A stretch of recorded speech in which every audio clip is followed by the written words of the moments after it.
बेल के पतैया में कौन गुण हो जपे भोला मगन भय। बेल के पतैया में कौन गुण हो जपे भोला मगन भय।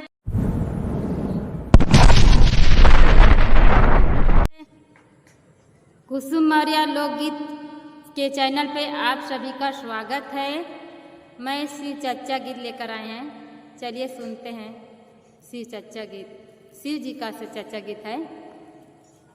बेल के पतैया में कौन गुण हो जपे भोला मगन भय। बेल के पतैया में कौन गुण हो जपे भोला मगन भय।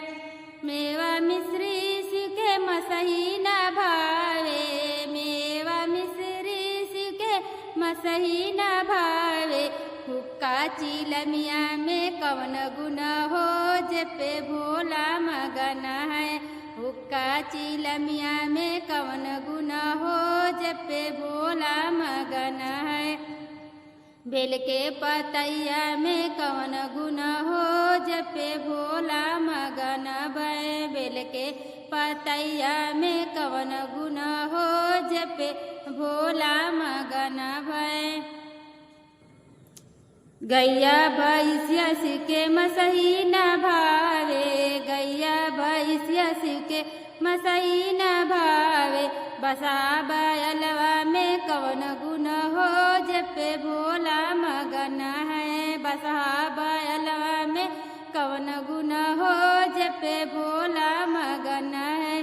बेल के पतैया में कौन गुण हो जपे भोला मगन भय। बेल के पतैया में कौन गुण हो जपे भोला मगन भय।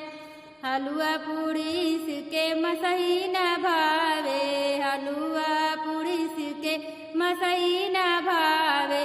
भांग धतुरवा में कौन गुण हो जपे भोला मगन है। भांग धतुरवा में कौन गुण हो जपे भोला